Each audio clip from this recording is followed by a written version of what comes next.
Welcome here, psychologist Ariba Servers. Today we have a learning topic is about the tackling stigma about counseling psychology and the stigma of mental health as well.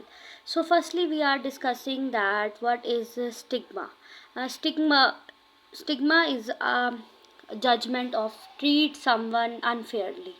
यानी कि ऐसी चीज़ें जो आप किसी के बारे में अंडरस्टैंड नहीं कर सकते, for the example of thinking weak और क्रेज़ी, किसी को वीक या क्रेज़ी समझना। उसके साथ साथ जो है वो डिफरेंट टाइप्स ऑफ स्टिग्मा हैं। इसमें जो है वो पब्लिक स्टिग्मा है, जिसमें सोसाइटी होल्ड्स करती है नेगेटिव बिलीव्स को about people who go to therapy and any mental health issues. यानी कि कोई भी अगर जो है वो थेरेपी या मेंटल हेल्थ इशू का ट्रीटमेंट लेने जाते हैं तो लोग ये फील करते हैं कि दैट इसको जो है वो कोई क्रेज़ी है, पागल है, या जो है इसके अंदर कोई ऐसा इशू है जो वो किसी और के साथ डिस्कस नहीं कर सकता। ज़्यादातर तो पागल का ही टैग जो है वो लगा दिया जाता है ऐसे लोगों को।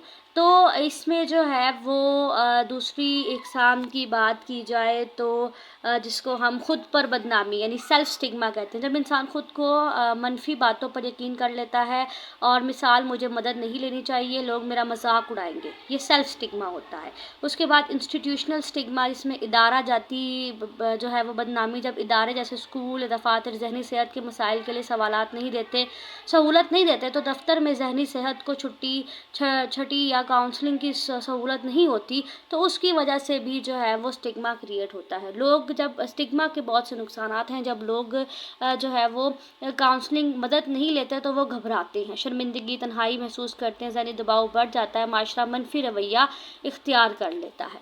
तो हमारा इसमें जो है पहला किरदार ये होना चाहिए कि हम इस स्टिग्मा को तोड़ें कि आखिर काउंसलिंग और थेरेपी है क्या। काउंसलिंग और थेरेपी जो है, काउंसलिंग एक शॉर्ट टर्म प्रोसेस है जिसमें काउंसलर्स जो है वो स्पेसिफिक प्रॉब्लम जैसे कि डेली लाइफ के इश्यूज़ हो गए, स्ट्रेस हो गया, रिलेशनशिप इशू हो गए, डिसीजन मेकिंग प्रॉब्लम्स हो गई, उनको रिजॉल्व करने के लिए साइकोलॉजिस्ट जो है वो वर्क कर रहे होते हैं, काउंसलर वर्क करते हैं। उनका फोकस ये होता है कि प्रेजेंट डे इश्यूज़ में प्रैक्टिकल सॉल्यूशंस को क्रिएट करें। गोल ये होता है कि हेल्प करें पर्सन को कि वो अपने आप को बेहतर तरीके से इन चीज़ों से लड़ सके और पॉजिटिव चॉइस क्रिएट कर सके अपनी लाइफ में। उसी के साथ talking to a counsellor about exam stress, about relationship conflicts जो हैं वो काफ़ी ज़्यादा इम्पॉर्टेंट हो जाता है, ताकि जो भी पर्सन इन चीज़ों की प्रॉब्लम से गुजर रहे हैं उनको लाइफ में बेहतरी नज़र आने लगे। उसके साथ साथ थेरेपी की बात की जाए तो थेरेपी जो है वो साइकोथेरेपी एक लॉन्गर एंड डीपर प्रोसेस है, जिसमें किसी भी तरह के साइकोलॉजिकल जो है असेसमेंट के लिए या अंडरलाइंग कॉज हो रहा है इमोशंस का, स्ट्रेस का, या फिर बिहेवियरल इश्यूज, थॉट इश्यूज हो रहे हैं, तो इसमें जो थेरेपिस्ट का फोकस ये होता है कि वो अंडरस्टैंड करे the pattern of healing emotion wants and changing of thinking behaviour about any person. तो इसमें इम्प्रूव किया जाता है ओवरऑल मेंटल हेल्थ को एंड पर्सनल ग्रोथ को। इसमें working with the therapist for depression, trauma and anxiety, इन तमाम तर प्रॉब्लम्स को कॉप अप करने के लिए थेरेपिस्ट से जो है वो कंसर्न किया जाता है। उसके बाद how counselling and therapy are similar, ये दोनों सिमिलर इस तरह से हैं कि both involve talking train professionals, और इसमें जो है वो confidentiality, safe and non judgmental environment जो है वो प्रोवाइड किया जाता है किसी भी पर्सन को अपनी तमाम तर मालूमात शेयर करने के लिए और डिस्कशन करने के लिए। Both help improve emotional wellbeing and emotional जो है वो सिचुएशन सेटिस्फेक्शन ऑफ लाइफ को डिस्कस करने के लिए जो है ये बहुत ज़रूरी है।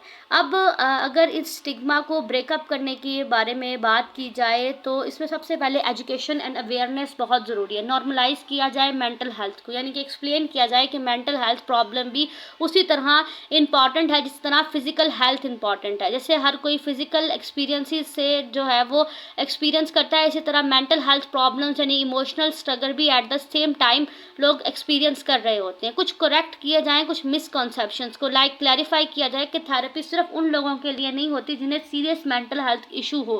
थेरेपी उनके लिए भी होती है जो कि किसी भी तरह के स्ट्रेस या रिलेशनशिप या सेल्फ ग्रोथ के प्रोसेस में प्रॉब्लम फील कर रहे हैं, उनको कोपिंग लाइफ चेंजेस करवाने के लिए भी थेरेपी का इस्तेमाल किया जा सकता है। शेयर किए जाएँ वो फैक्ट्स, यूज़ किए जाएँ एविडेंस बेस्ड इंफॉर्मेशन के। काउंसलिंग एंड थेरेपी जो है वो किसी भी पर्सन के मूड, फंक्शनिंग को और ओवरऑल जो है क्वालिटी ऑफ लाइफ को इम्प्रूव करने के लिए इस्तेमाल की जाती है। उसके बाद इसके बारे में ओपनली कॉन्वर्सेशन की जाए, कि क्रिएट किया जाए safe environment in school, workshops and communities about the mental health talking. इसमें पॉजिटिव लैंग्वेज यूज़ की जाए, लाइक क्रेजी एंड वीक को स्ट्रगलिंग एंड हीलिंग की जगह सीकिंग हीलिंग और जो है सीकिंग सपोर्ट प्रॉब्लम के तौर पर यूज़ किया जाए, ताकि अगले पर्सन को भी आसानी हो कि वो उस प्रॉब्लम के बारे में डिस्कस किया जाए।